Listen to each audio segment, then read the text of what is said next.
മൊബൈലും തോണ്ടി അല്ലെങ്കിൽ TV വെച്ച് ഇങ്ങനെ ഇരിക്കുവാണ്. അവരെ ഒരു കൂട്ടത്തിന് വിളിച്ചാൽ പോലും വരാൻ മടിയാ ഇപ്പോഴത്തെ പിള്ളേർക്ക്. അപ്പം നമ്മൾ നല്ല മാതൃക വീട്ടിൽ കൊടുത്തെങ്കിൽ മാത്രമേ അവരെ അതിൽ നിന്ന് പിന്തിരിപ്പിക്കാൻ പറ്റുള്ളൂ. ഭർത്താവിന്റെയും മക്കളുടെയും ഒക്കെ ഒരു കൂട്ടുത്തരവാദിത്വം കൂടിയാണ് ഒരു അമ്മയുടെ മാനസികാരോഗ്യം സംരക്ഷിക്കുക എന്നുള്ളത്.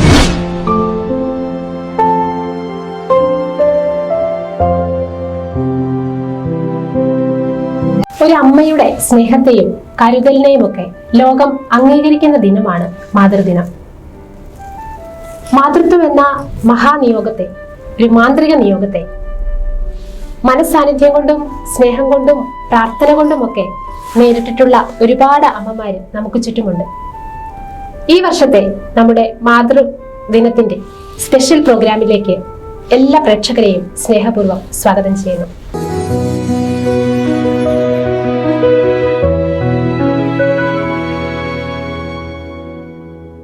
പകരം വയ്ക്കാനാവാത്ത സ്നേഹത്തെ ലോകം ബഹുമാനിക്കുന്ന, ലോകം ഓർമ്മിക്കുന്ന ദിനമാണല്ലോ ഈ മാതൃദിനം.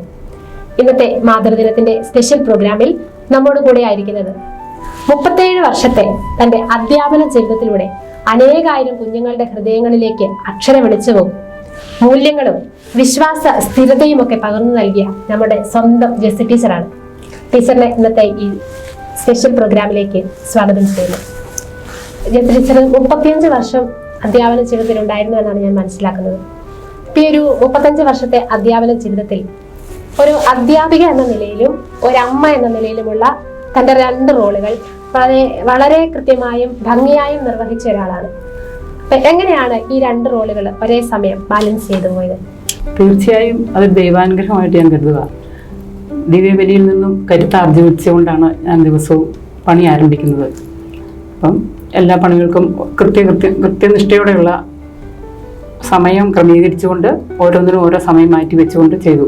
സ്കൂളിലെ പണി വീട്ടിലോ, വീട്ടിലെ പണി സ്കൂളിലോ ഒരു ബാധ്യതയായി മാറാത്ത വിധം ക്രമീകരിക്കാൻ എനിക്ക് ദൈവം അനുഗ്രഹം തന്നിട്ടുണ്ട്.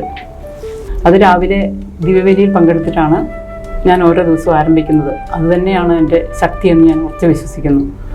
പിന്നെ സ്കൂളിൽ വീട്ടിൽ നിന്ന് ഒത്തിരി ബാധ്യതകളൊക്കെ ഉണ്ട് എനിക്ക്. എന്നാലും സ്കൂളിൽ ചെന്നാൽ ഞാനത് ഒരിക്കലും പിള്ളേർക്കത് ഒരു ബുദ്ധിമുട്ടാകാത്ത വിധത്തിൽ ഞാൻ ക്രമീകരിക്കാൻ എനിക്ക് സാധിച്ചിട്ടുണ്ട്. ടീച്ചർ ജോലി തുടങ്ങിയ ശേഷമാണ് മാരീഡ് ആവുന്നതും മക്കളാവുന്നതും ഒക്കെ. അപ്പം ടീച്ചർ പഠിപ്പിക്കാൻ തുടങ്ങിയ കാലഘട്ടത്തില് ഒരു അമ്മ എന്ന നിലയിലുള്ള ഒരു അനുഭവം എങ്ങനെയായിരുന്നു? ക്ലാസ് ചെല്ലുമ്പം കുട്ടികളുടെ അടുത്തും അല്ലെങ്കിൽ കുട്ടികളോടുള്ള ഇടപെടലിലും ഒക്കെ ഒരമ്മയുടെ സാന്നിധ്യം എങ്ങനെയാണ് ടീച്ചർ നിറവേറ്റിയത്? ഞാൻ വിവാഹത്തിന് മുൻപ് 6 വർഷം പഠിപ്പിച്ചിട്ടുണ്ട്. അന്ന് ഞാൻ പഠിച്ച സ്കൂളിൽ തന്നെയാണ് പഠിപ്പിച്ചത്. അത് എവിടെയായിരുന്നു? അത് പൈസക്കരി. അവിടെ എൻ്റെ ചാച്ചനും പഠിപ്പിക്കുന്നുണ്ടായിരുന്നു. അപ്പോൾ എനിക്ക് ചെറിയൊരു പേടിയൊക്കെ ഉണ്ടായിരുന്നു ചാച്ചൻ അവിടെ ഉള്ളത് കൊണ്ട്. പക്ഷേ ചാച്ചൻ എനിക്ക് എല്ലാ കാര്യത്തിലുള്ള സ്വാതന്ത്ര്യം തന്നിട്ടുണ്ടായിരുന്നു. അതായത് പിള്ളേരെ കൊണ്ട് എവിടെയെങ്കിലുമൊക്കെ സ്കൂളിലെ കുട്ടികളെ നമ്മൾ അവിടെ ഇവിടെയൊക്കെ കൊണ്ടുപോകണല്ലോ, സ്പോർട്സും കാര്യങ്ങളൊക്കെ ആയിട്ട്. അപ്പോൾ എന്നോട് പറഞ്ഞിട്ടുണ്ട്, നീ അവിടെ അനുവാദമൊന്നും മേടിക്കണ്ട, എൻ്റെ അനുവാദം മേടിക്കണ്ട, അവിടെ നിന്ന് പറയുന്ന പോലെ ചെയ്തോളണം എന്ന് പറഞ്ഞിട്ടുണ്ട്. പക്ഷേ നമ്മൾ കല്യാണം കഴിച്ച് വീട്ടിൽ വരുമ്പം തികച്ചും വ്യത്യസ്തമായ സാഹചര്യമാണ്. എന്നാലും അവിടെയും വേറെ ബുദ്ധിമുട്ടുകളൊന്നും ഉണ്ടായിട്ടില്ല. എൻ്റെ സ്വന്തം മക്കളെ പിള്ളേരൊക്കെ ആയതിനു ശേഷം പിള്ളേരെ കരുതുന്ന പോലെ തന്നെ ഞാൻ അതിലപ്പുറവും എൻ്റെ മക്കളെപ്പോഴും പറയും, അമ്മയ്ക്ക് സ്കൂളിലെ പിള്ളേർ കഴിഞ്ഞിട്ടേ ഉള്ളൂ ഞങ്ങൾ എപ്പോഴും പറയും അങ്ങനെ. അപ്പം ഞാനത് ശരി, ചിലപ്പോൾ ഓർക്കും ഇവരെ എനിക്ക് നന്നായിട്ട് നോക്കാൻ പറ്റിയിട്ടില്ല എന്നൊക്കെ ഞാൻ വിചാരിച്ചിട്ടുണ്ട്. പക്ഷേ എൻ്റെ കഴിവിൻ്റെ പരമാവധി ഞാൻ മക്കൾക്ക് വേണ്ടി സമയം ചെലവഴിക്കാറുണ്ടായിരുന്നു.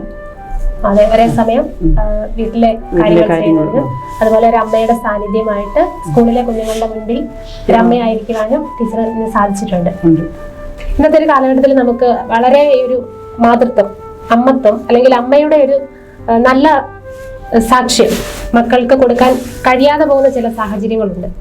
നമുക്കറിയാം, ഒത്തിരി കുഞ്ഞുങ്ങൾ ഇന്ന് ഡ്രഗ്സ് ഒക്കെ ഉപയോഗിക്കുന്നവരുണ്ട്, അല്ലെങ്കിൽ ഒത്തിരിയധികം വഴിവിട്ട ജീവിതം നയിക്കുന്നവരുണ്ട്.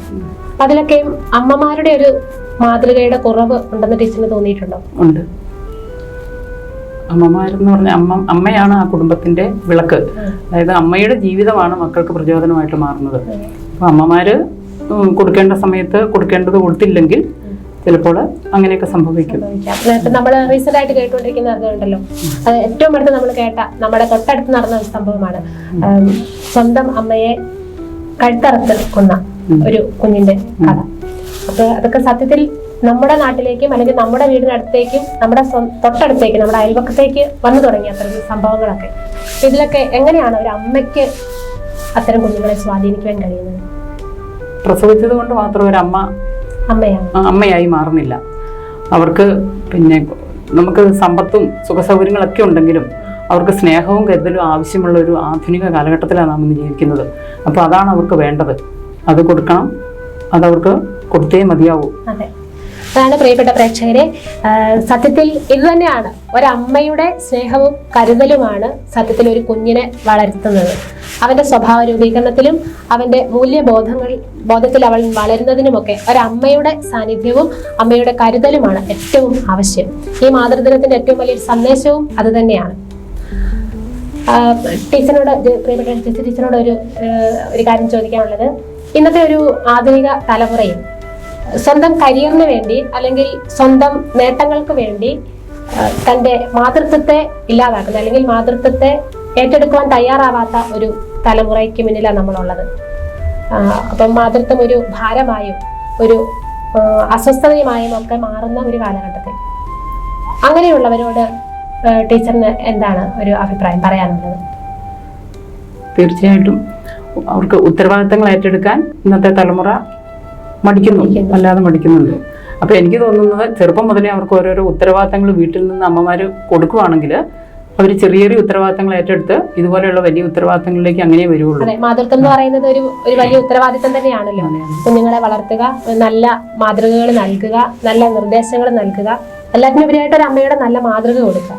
അപ്പം ആ മാതൃക കൊടുക്കുക എന്ന് പറയുന്ന ഒരു വലിയ റെസ്പോൺസിബിലിറ്റി തന്നെയാണ്. ഇപ്പോഴത്തെ കാലത്ത് പ്രത്യേകിച്ചും അതെ അതെ സർവ്വനേരവും മൊബൈലും തോണ്ടി അല്ലെങ്കിൽ TV വെച്ച് ഇങ്ങനെ ഇരിക്കുവാണ്. അവരെ ഒരു കൂട്ടത്തിന് വിളിച്ചാൽ പോലും വരാൻ മടിയാണ് ഇപ്പോഴത്തെ പിള്ളേർക്ക്. അപ്പം നമ്മൾ നല്ല മാതൃക വീട്ടിൽ കൊടുത്തെങ്കിൽ മാത്രമേ അവരെ അതിൽ നിന്ന് പിന്തിരിപ്പിക്കാൻ പറ്റുള്ളൂ. കതിരെ കൊണ്ടായി വളം വെച്ചിട്ട് കാര്യമില്ലല്ലോ. ടീച്ചർ നമ്മുടെ അമ്മമാര് മക്കൾക്ക് കൊടുക്കേണ്ട മാതൃകയെ കുറിച്ചൊക്കെ പറഞ്ഞല്ലോ. ടീച്ചറിന്റെ ജീവിതത്തിൽ ടീച്ചർ എടുത്ത ഒരു ഡിസിഷൻ അല്ലെങ്കിൽ എന്തെങ്കിലും ഒരു നല്ല ചോയ്സ് അത് ടീച്ചറിന്റെ മക്കളെ സ്വാധീനിച്ചിട്ടുണ്ടെന്ന് പറയാൻ പറ്റുമോ? പറയാൻ പറ്റും. അതായത് ഞാൻ വീട്ടിൽ പിള്ളേർക്ക് എങ്ങനെയാണെന്ന് ചോദിച്ചാൽ ചെറുപ്പം മുതലേ അവരെ കൊണ്ട് ചെറിയ ചെറിയ പണികളൊക്കെ ചെയ്യിപ്പിക്കുമായിരുന്നു. നമ്മുടെ സാഹചര്യം അങ്ങനെയൊക്കെ തന്നെയായിരുന്നു. നമ്മൾ തിരക്കേറിയ ജീവിതത്തിലല്ലേ കഴിയുന്നത്. അപ്പം അങ്ങനെ ചെയ്യിപ്പിക്കുമായിരുന്നു. ഉദാഹരണത്തിന് പറഞ്ഞാൽ അവർ കഴിക്കുന്ന പാത്രം കഴുകുക, അതുപോലെ യൂണിഫോം അലക്കുക, അതൊക്കെ അവർ തന്നെ ചെയ്യുമായിരുന്നു ചെറുപ്പം മുതലേ. അതുകൊണ്ട് അവർക്ക് വലുതായിട്ടും എവിടെ ചെന്നാലും സ്വന്തം കാര്യങ്ങൾ ചെയ്യാൻ വേണ്ടി സാധിക്കും. അപ്പൊ ടീച്ചർ പറഞ്ഞല്ലോ കുഞ്ഞുങ്ങളെ നല്ല മാതൃക കൊടുത്തു, അതുപോലെ നമ്മുടെ ജീവിതത്തിൽ എടുക്കുന്ന നല്ല ഡിസിഷൻസ് ഒക്കെ മക്കളുടെ ജീവിതത്തെ സ്വാധീനിച്ചിട്ടുണ്ട്. പള്ളിയോട് ചേർന്നുള്ള ഒരു ജീവിതമായിരുന്നു. ഈശോയുടെ സാന്നിധ്യം എല്ലാ ദിവസവും വിശുദ്ധ കുർബാനയിൽ പങ്കെടുത്ത ശേഷം മാത്രമാണ് തന്റെ മറ്റു ജോലികൾക്ക് വേണ്ടി ഇറങ്ങിത്തിരിച്ചത്. അപ്പൊ ഇതൊക്കെ മക്കളുടെ ജീവിതത്തെ സ്വാധീനിച്ചിട്ടുണ്ടെന്നാണല്ലോ ടീച്ചർ പറയുന്നത്. അപ്പം എനിക്കറിയാം ടീച്ചറിന്റെ മൂത്ത മകള് ഐശ്വര്യ ഒരു സമർപ്പിതയാണ്. അപ്പം ടീച്ചറിന്റെ നല്ല ജീവിതവും മാതൃകയും അല്ലെങ്കിൽ നിങ്ങളുടെ കുടുംബത്തിന്റെ ആ ഒരു നല്ല പ്രാർത്ഥനാ ചൈതന്യവും ഒക്കെ ഒരു സമർപ്പിത ജീവിതത്തിലേക്ക് വരുവാൻ ഐശ്വര്യയെ പ്രചോദിപ്പിച്ചിട്ടുണ്ട് എന്ന് ടീച്ചറിന് തോന്നിയിട്ടുണ്ടോ? ഉണ്ട്. പള്ളിയുടെ അടുത്ത് തന്നെയായിരുന്നല്ലോ ഞങ്ങളുടെ വീട്. അപ്പോൾ ആദ്യം പള്ളി ആകുന്നതിന് മുമ്പ് ചെറിയ കുരിശുപള്ളി ആയിരുന്നപ്പം എല്ലാ ദിവസവും സ്കൂൾ വിട്ട് വരുമ്പോഴേ ഞങ്ങളുടെ അമ്മയുണ്ടായിരുന്നു വീട്ടിൽ. അപ്പം അമ്മ എല്ലാ ദിവസവും ഈ പിള്ളേരെ കൂട്ടിക്കൊണ്ടു പോയിട്ട് എന്നും കൊന്തയുണ്ടായിരുന്നു അവിടെ. അതുപോലെ ആ പള്ളി അടിച്ചു വാരുകയും ഒക്കെ ചെയ്തിരുന്ന ഇവർ തന്നെയായിരുന്നു. പിന്നെ സിസ്റ്റേഴ്സും ഇവരെ എല്ലാ കാര്യങ്ങൾക്കും കൂട്ടിക്കൊണ്ടു പോവുകയും സിസ്റ്റേഴ്സ് എപ്പോഴും വീട്ടിൽ വരികയും ഈ മഠവും പള്ളിയും തമ്മിൽ ഒത്തിരി അകലം ഉണ്ടായിരുന്നുകൊണ്ട് പെട്ടെന്നുള്ള ആവശ്യങ്ങൾക്കൊക്കെ അവർ നമ്മുടെ വീട്ടിൽ വരാറുണ്ടായിരുന്നു. അപ്പം അവരുടെ കൂട്ടത്തിൽ നടന്നും ഒക്കെ അവർക്ക് ഐശ്വര്യ എങ്ങനെയാണ് മഠത്തിൽ വരാനിടയായ ഒരു സാഹചര്യം? ഐശ്വര്യ ചെറുപ്പം മുതലേ മറ്റുള്ള കുട്ടികളെ വെച്ച് നോക്കുമ്പോൾ ഒരു വ്യത്യസ്തമായിട്ടായിരുന്നു അവൾ ജീവിച്ചിരുന്ന ഓരോ കാര്യങ്ങളും. അവൾ പെട്ടെന്ന് ഇങ്ങനെ ദേഷ്യം വരും അങ്ങനെയൊക്കെയുള്ള സ്വഭാവമൊക്കെ അവൾക്ക് ഉണ്ടായിരുന്നു. എങ്കിൽ പോലും അവൾ ഒരു ഉദാഹരണം പറയുകയാണെങ്കിൽ അവൾക്ക് ഞാനൊരു പ്രാവശ്യം പോട്ടയിൽ ധ്യാനത്തിന് പോയി കണ്ട് അവൾക്ക് 2 വയസ്സുള്ളപ്പോഴാണ്. അപ്പോൾ അവളെയും കൊണ്ടുപോയായിരുന്നു. അത് കഴിഞ്ഞ് വന്നപ്പം വീട്ടിൽ വലിയൊരു ആഴത്തിലുള്ള കിണറാണ്. അന്നേരം വെള്ളം കുറവായതുകൊണ്ട് വെള്ളം കോരേണ്ടി വന്നു. അപ്പം ഞാനിങ്ങനെ വെള്ളം കോരുന്ന കണ്ടപ്പോൾ അവൾക്കൊരു വിഷമം. അപ്പോൾ അവൾ അടുക്കളയുടെ വാതിക്കലിരുന്നുണ്ട് എന്നോട് പറയാം, അമ്മ കോരിക്കോ, ഞാൻ സ്തുതിച്ചോളാന്ന്. അത് ശരിക്കും അവൾ അതുപോലെ തന്നെയായിരുന്നു ഓരോ കാര്യങ്ങളും. അതുപോലെ മറ്റു 2 കുട്ടികൾ കൂടി ഉണ്ടല്ലോ, അർച്ചനയും ആശിഷ്. ആശിഷ്. ഓക്കെ. അപ്പൊ അവരുടെ ലൈഫിനെ കുറിച്ച് ഒരു അമ്മയുടെ സാന്നിധ്യവും അല്ലെങ്കിൽ മാതൃത്വവും ഒക്കെ എങ്ങനെ അവരുടെ ജീവിതത്തെ സ്വാധീനിച്ചിട്ടുണ്ട്? അവർക്കും എനിക്ക് തോന്നുന്നു അവർ സ്കൂളിലൊക്കെ ചെന്ന് കഴിഞ്ഞാൽ, ഞാൻ 7ാം ക്ലാസ് വരെ ഉള്ള സ്കൂളിൽ അവരിവിടെയാണല്ലോ പഠിച്ചത്. അത് കഴിഞ്ഞ ശേഷം അവർ ഹൈസ്കൂളിൽ മണിക്കടവിലാണ് പഠിച്ചത്. അപ്പോഴൊക്കെ ഞാൻ നോക്കുമ്പോൾ ഇങ്ങനെ ഈ ടീച്ചേഴ്സിൻ്റെ അടുത്തേക്കൊക്കെ അവനോട്ട് മക്കളൊക്കെ ഓടി വരാറൊക്കെ ഉണ്ട്. ഞാനത് നേരത്തെ പറഞ്ഞിട്ടുണ്ട്, സ്റ്റാഫ് റൂമിലേക്കൊന്നും വരണ്ട അങ്ങനെയൊക്കെ പറഞ്ഞിട്ടുണ്ട്. അങ്ങോട്ടൊന്നും ഓടി വരുമൊന്നുമില്ലായിരുന്നു. ഒരു കാര്യത്തിനും ഒരാവലാതിക്കും ഒന്നിനും വരികയില്ലായിരുന്നു. പിന്നെ അവർക്ക് സ്കൂളിൽ ചെന്നാലും അവർ ഏറ്റവും വലിയ വീട്ടിലെ പിള്ളേരുമായിട്ടോ അല്ലെ ഏറ്റവും കഴിവുള്ള പിള്ളേരുമായിട്ടോ ഒന്നും അല്ലായിരുന്നു അവർ കൂട്ടുകൂടിക്കൊണ്ടിരുന്നത്. അവരുടെ കൂട്ടുകാർ പാവപ്പെട്ട കുട്ടികളും ഒക്കെ ആയിട്ടായിരുന്നു അവരുടെ കൂട്ടൊക്കെ. അപ്പം എനിക്ക് തോന്നുന്നത് എനിക്കും അങ്ങനെയൊക്കെ ഒരു മനോഭാവമുണ്ട്. അതായിരിക്കാൻ കിട്ടിയെന്ന് ഞാൻ വിശ്വസിക്കുന്നു. സമൂഹത്തിലെ പാവപ്പെട്ടവരോട് അല്ലെങ്കിൽ ബുദ്ധിമുട്ട് അനുഭവിക്കുന്നവരോടുള്ള ഒരു അനുഭാവം ടീച്ചറുടെ ജീവിതത്തിൽ ഉണ്ടായിരുന്നു. അത് മക്കൾക്കും കുടുംബത്തിനും കിട്ടിയിട്ടുണ്ടെന്നുള്ളതാണ് അല്ലെ? അതാണ് ശരിക്കും ഒരമ്മയുടെ മാനസിക ആരോഗ്യമാണ് സത്യത്തിൽ ഒരു കുടുംബത്തിന്റെ മാനസികാരോഗ്യം. ഒരു കുടുംബം എങ്ങനെയാണോ അങ്ങനെയാണ് സമൂഹം രൂപപ്പെടുക. അപ്പം എൻ്റെ വ്യക്തിപരമായ ഒരു ജീവിതത്തിൽ ഞങ്ങൾ 8 മക്കളാണ്. ഞാൻ 8ാമത്തെ ആളാണ്. ഞങ്ങൾ എല്ലാവരും കുടുംബത്തിൽ ഏറ്റവും സ്നേഹത്തോടെ സന്തോഷത്തോടെ ഒരുമിച്ച് കൂടുന്ന ഞങ്ങളുടെ സഹോദരന്റെ ഭവനം കഴിഞ്ഞ 1.5 വർഷങ്ങൾക്ക് മുമ്പാണ് എൻ്റെ നാത്തൂൻ ചേച്ചി മരണപ്പെടുന്നത്. അപ്പോൾ സത്യത്തിൽ ചേച്ചി ഉണ്ടായിരുന്നപ്പോൾ അല്ലെങ്കിൽ ആ ഒരു അമ്മ ആ കുടുംബത്തിൽ ഉണ്ടായിരുന്ന സമയത്ത് ആ വീട്ടിലേക്ക് കടന്നു ചെല്ലുന്നതും അമ്മയുടെ സാന്നിധ്യം ഇല്ലാതിരുന്ന സമയത്ത് ആ വീട്ടിലേക്ക് കടന്നു ചെല്ലുന്നതും തമ്മിൽ വലിയ ഒരു അന്തരം അനുഭവിച്ച ആളാണ് ഞാൻ. അപ്പോൾ അതിൽ നിന്ന് ഞാൻ മനസ്സിലാക്കിയത് സത്യത്തിൽ സ്ത്രീയുടെ മാനസികാരോഗ്യം അല്ലെങ്കിൽ ആ അമ്മയുടെ മാനസികാരോഗ്യമാണ് ആ കുടുംബത്തിന്റെ മാനസികാരോഗ്യം. അപ്പൊ അതിനെക്കുറിച്ചുള്ള ടീച്ചറിന്റെ ഒരു കാഴ്ചപ്പാടുണ്ട് അല്ലെങ്കിൽ പ്രേക്ഷകരോട് അതിനെക്കുറിച്ച് പറയാനുള്ളത്? ഒരമ്മയാണ് ആ കുടുംബത്തിന്റെ വിളക്ക്. എല്ലാം മക്കൾക്കും ഭർത്താവിനും എല്ലാം ആ വീട്ടിലെ അമ്മയാണ് ആ കുടുംബത്തിന്റെ നായിക അല്ലെങ്കിൽ കുടുംബത്തെ മുന്നോട്ട് കൊണ്ടുപോകുന്നത്.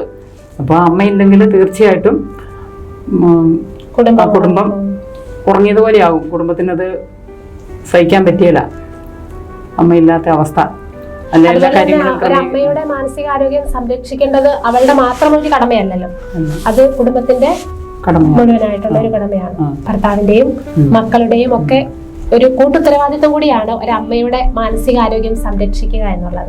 എന്നിൽ എന്തെങ്കിലുമൊക്കെ നന്മയുണ്ടായിട്ടുണ്ടെങ്കിൽ അല്ലെങ്കിൽ എനിക്ക് എന്തെങ്കിലും ഒരു നല്ല ഗുണമുണ്ടെങ്കിൽ അതെനിക്ക് തീർച്ചയായിട്ടും എൻ്റെ മാതാപിതാക്കളിൽ നിന്ന് കിട്ടിയതാണ്. ഇന്നത്തെ കാലഘട്ടത്തിൽ നമുക്കറിയാം ഒത്തിരി കുട്ടികൾ ഇങ്ങനെ വഴിതെറ്റി പോകുന്നുണ്ട്. അത് തീർച്ചയായിട്ടും അത് മാതാപിതാക്കളുടെ അവർക്ക് കൊടുക്കേണ്ട സമയത്ത് കൊടുക്കാത്തത് കൊണ്ടാണ് അവരിങ്ങനെ വഴിതെറ്റി പോകുന്നതെന്ന് എനിക്ക് ഉറപ്പായിട്ടും അറിയാം. ഞാനിപ്പോൾ സൺഡേ സ്കൂളിൽ പഠിപ്പിക്കുന്നുണ്ട്, 11ാം ക്ലാസ്സിലാണ് പഠിപ്പിക്കുന്നത്.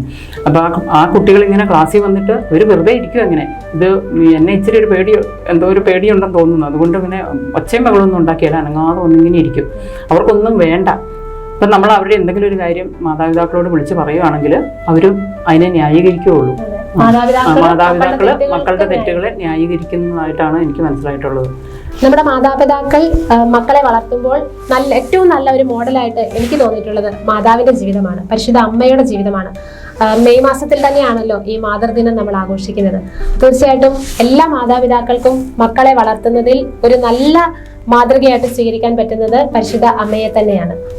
അമ്മ ഉണ്ണിച്ചായെ വളർത്തിയതും പഠിപ്പിച്ചതും മൂല്യങ്ങൾ പകർന്നു കൊടുത്തതും ക്ഷമിക്കേണ്ടടുത്ത് ക്ഷമിക്കാൻ പഠിപ്പിച്ചതുമൊക്കെ പരിശുദ്ധ അമ്മയാണ്. അപ്പം നമ്മുടെ പ്രേക്ഷകരായ നിങ്ങൾക്ക് ഓരോരുത്തർക്കും അല്ലെങ്കിൽ എല്ലാ മാതാപിതാക്കൾക്കും നൽകുവാനുള്ള ഒരു സന്ദേശം ഇതാണ്: പരിശുദ്ധ അമ്മയെ പേരന്റിങ്ങിൽ നമ്മളൊരു നല്ല മാതൃകയാക്കി എടുക്കാൻ പറ്റും. ജയശ്രീച്ചനെ, നമ്മുടെ ഈ വർഷത്തെ മാതൃദിനം നമ്മൾ നേരത്തെ പറഞ്ഞല്ലോ, ഒരു അമ്മയുടെ സ്നേഹത്തെയും കരുതലിനെയും ഒക്കെ ലോകം അംഗീകരിക്കുന്ന ഒരു ദിനമാണ് മാതൃദിനം. ഈ ഒരു മാതൃദിനത്തിൽ നമ്മുടെ ഇന്നത്തെ കാലഘട്ടത്തിലെ അമ്മമാരോടും കുഞ്ഞുങ്ങളോടുമൊക്കെ ടീച്ചറിന് പറയാനുള്ള ഒരു സന്ദേശം എന്താണ്? ഞാൻ നേരത്തെ പറഞ്ഞായിരുന്നല്ലോ, ഒരു പ്രസവിച്ചത് കൊണ്ട് മാത്രം ഒരിക്കലും ഒരു സ്ത്രീ അമ്മയാകുന്നില്ല. അപ്പം നല്ല അമ്മയാകാനാണ് നമ്മൾ ഓരോരുത്തരും പരിശ്രമിക്കേണ്ടത്. നസ്രത്തിലെ തിരുക്കുടുംബത്തിൽ മാതാവ് പരിശുദ്ധ അമ്മ യേശുവിനെ വളർത്തിയതുപോലെ നമുക്ക് ഓരോ അമ്മമാർക്കും മക്കളെ അങ്ങനെ വളർത്താൻ സാധിക്കണം.